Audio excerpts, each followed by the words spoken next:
Hello everyone and welcome to my channel. My name is Crown and today we are going to have some more stories that I hope that you will enjoy.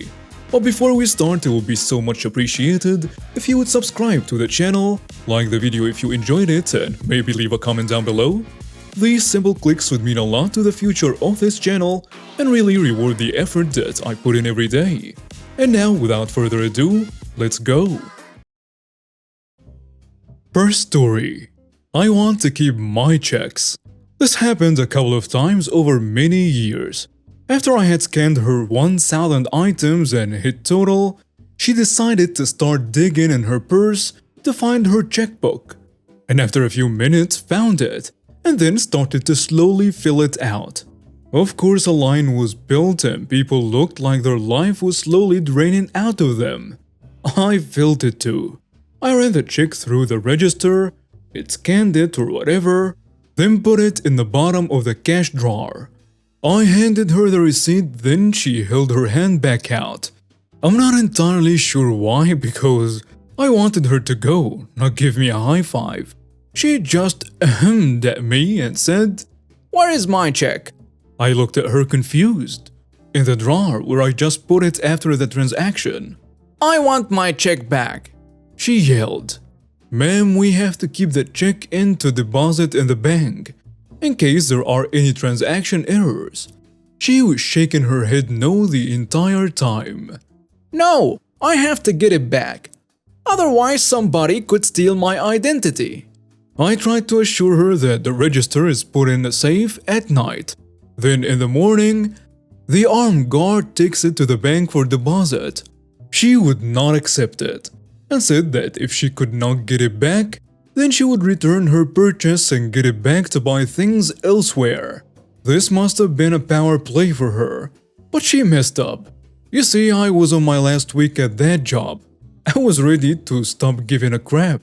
I asked for her receipt, which I got, pulled up her transaction, and hit void previous transaction. I grabbed her check, the receipt, and the void receipt, and handed it to her. "I have voided the transaction and returned your check. Good luck at the next store." I then started removing her items from the bags and making a stack beside me on the floor. She looked dumbfounded and her jaw dropped. "No, I purchased those. Those are mine." I kindly, with the most customer service voice I could muster, replied, "You told me that if you could not have your check back, you would buy things elsewhere. And I had already told you we were not able to give it back. So, I voided your purchase and now you have your check back." I looked at the next person in line. I can help the next person. That beautiful customer stepped forward, right next to the lady, and started a conversation about some cereal she bought. By that time, the manager had come over, and the lady began yelling at him. Okay. He ended up bringing her items back up in the aisle next to mine, and she paid by check but was again unable to keep the check. I could hear it all well. In fact, half the aisle was watching their show of an interaction. The best part was when she was demanding her check back. Again. He asked if she wanted him to void it out so she could go elsewhere, and she nearly exploded. Ripped a receipt out of his hand, threw the bags into her cart, and broke things by the sound. And she stormed out yelling. The cherry on top was that on her way out she turned back to yell more at us and ran into the door frame with her cart as she was looking back, not where she was going. Laughter erupted from a few kids nearby. Great day. I got talked to, but I was almost out. So it doesn't really matter. Next story.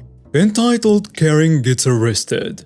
I work for a chain convenience store company located in the Midwest and based in Virginia.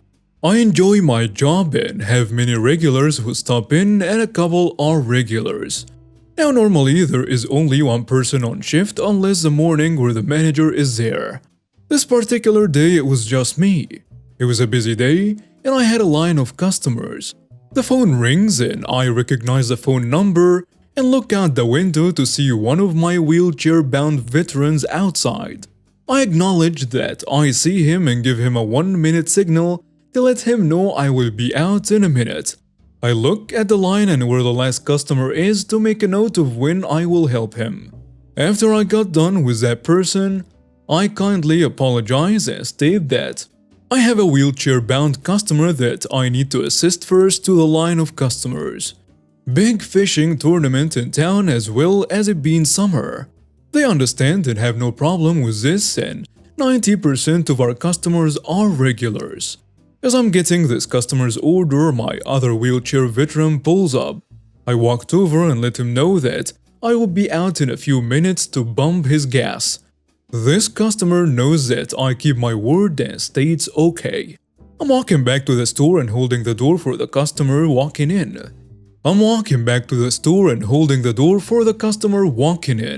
We will call her Karen. Even though I didn't know this at the time, I made a note to help her after I helped the second veteran as he was first.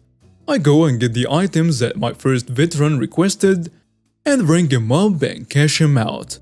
I apologize one more time and take the items to the customer. Upon entering the store, I am met with a rude response. Karen is yelling at me that I shouldn't be assisting like that and that he should come in. She doesn't know he's in a wheelchair. I state I'm sorry but he was next in line and told her why I did what I did. She continues to rant and says he should have someone come with him then. I ignored her and headed to the register to ring up the customers who waited patiently, which was about 2 minutes max. I finally got done with the line as most just wanted cigarettes or to pay for their gas they have pumped. We are not a prepay location even though the corporate wants us to be. I finally get through the line and Karen, who is complaining the whole time about the line, is the next customer. I start to tell her that I will be right back and I need to help the veteran next. But she gets in my face and demands to know why her card isn't working at the pump. I ignored her comment and told her that I will be right with her after I help the veteran at the pump as he was next. She states that she is next and I need to help her first. I have already had enough of this lady and I didn't want to say something that would get me in trouble. I let the customer in line know I will be right back. About 2 minutes later, I came back inside after having pumped the gas for this veteran. And the first thing that I hear is, "About freaking time! Took you long enough!" This was the straw that broke the camel's back. I looked at her and said, "Ma'am, I had 2 regular customers come in, who are both disabled veterans and wheelchair bound. We help them when they come in. Sometimes they come in when there are 2 people here and sometimes not, and almost never at the same time nor usually the same day. Yes, I am busy, but I helped them in the order that they came in. I have heard nothing but complaining from you. No other customer even said a word. In fact, I got praise from a few because I did that. Why do you feel that they should have to wait longer because you came in after them?" Karen states that she's in a hurry and needs to get to work, and then pushes me with her hands towards the register. And then she tells me, "Do your job and help me." Karen had met me at the door. I tell her that I'm refusing service, and she can go somewhere else. Karen demands I call the manager in and she wants to speak to him. I tell her that he is gone, but she tells me to call him. I state that I will not, and I ask her to leave. This part is the best part. In line, I see the sheriff who is off duty. I tell Karen 1 second and I speak up so the sheriff can hear me. "Sheriff, would you step up here please?" The sheriff steps up and has seen the whole thing. Karen is white now. The sheriff asks me if I would like to press charges for battery as she physically put her hands on me, to which I stated I would. Karen tries to run away but is held up by the customers blocking the door. The sheriff calls for a deputy to respond, and about 5 minutes later Karen is crying as she is being put into handcuffs. She is charged for battery and public disturbance and banned from the location. Her husband had to leave work to come get the kid who was in the car, and he was not too happy at all. Next story. Lady demands to speak to an American, never says what language she wants. Some background. I'm an American that was born and raised in the South. It is an obvious dialect. Also, English is a second language for most people here. Language barriers are not uncommon. Years ago, I worked in a call center. It was a large company with English and Spanish departments. I worked in the English department but sat next to our Spanish department. I handled billing. No one calls billing in a good mood. But in general, they are angry with the company, not the representative. You calm them down, fix the issue, and you're off to the next call. Your customers are memorable. But this one I will never forget. And I still laugh. This call happened on a busy day with long wait times. The call went like this. Thank you for calling blah blah blah. I want an American on the phone. What? I said I want an American on the phone. Ma'am, I'm an American. I want an American on the phone. She screamed at me. At this point, I can only assume I'm not speaking the right language. Un momento, por favor. I put her on hold, transferred her over to the Spanish line, and just giggled to myself. But it didn't end there. The lines were starting to calm down, and I was chatting with one of the Spanish representatives when his desk mate pops up and says, "She's got a psycho on the phone." It was a woman I had transferred. She was going ballistic. The Spanish representatives had her on mute while talking to us. I apologized and told her what happened. She started laughing, then looked right at me and said, "I'm going to put her back in the Spanish queue." The Spanish department had a blast laughing at this crazy witch as they kept putting her back in the queue. I don't know if she ever got her issue fixed. Then again, we never found out what the issue was either. She was too busy yelling at everyone. Next story. Cashier at the chiropractor laughs that she's going to have to charge me $10 for losing my ID. So I threw out my back helping my brother move and needed some therapy for about 30 days. The chiropractor I go to issues me a plastic card, which holds my personal information so that when I check in, all the information pulls up on the document screen. About 25 visits go nicely. Somehow, someway, I lose this ID. I showed up for the first time without it. I kindly apologize for losing my ID, and she's way more annoyed than she should be. The type that wears their thoughts and emotions on their sleeve. Gives me lots of attitude. After a long deep sigh and eyes rolling, I'm really taken back by her crabby behavior. "Sir, I need $10. "For what?" She was smiling now. "It's company policy to charge $10 for a replacement card." I didn't bring any cash today." The smile vanished and she said, "I'll check you in today but bring cash next visit please." She types my name in computer and all is well. I see firsthand that bypassing the card was actually effortless and takes about 5 seconds. Day 2 without ID. I check in, same witch behind the counter. She looks up and seems to recognize me. I cut her off. I looked around for my ID at home and couldn't find it. Could you check me in again? That'll be $10 for your replacement card, sir. Oh darn, I forgot my money. She's seething pissed at this point. But I don't give a Frenchman's crap. Her attitude has been awful from the start. And I've decided to make it my personal mission to finish out the next 2 remaining days at this place without spending $10 on a worthless replacement card, which I personally know costs only 40 cents each to buy blank mag swipe cards from being in the point of sale business. I also now realize she has no power here and has to move me forward anyway, regardless of what she says because the doctor isn't going to turn down my money. Day 3 without ID. I walk in the door, we make eye contact. Never have I seen her get out of her chair faster. She pokes her head out the little window as I'm hanging up my coat and says, "I really hope you brought the $10 today because you're not getting service without it." Yeah, don't worry, I got it.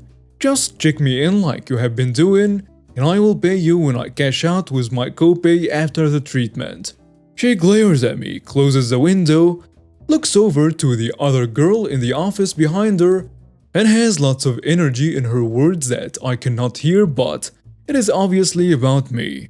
I finish my treatment, come back, hand her the $20 for my copay, and start pretending to search my wallet. She's starting to breathe heavily, anticipating I'm about to screw her over again. And she's right. I pat my pockets, hold open my wallet. Darn, looks like I only brought enough for the copay.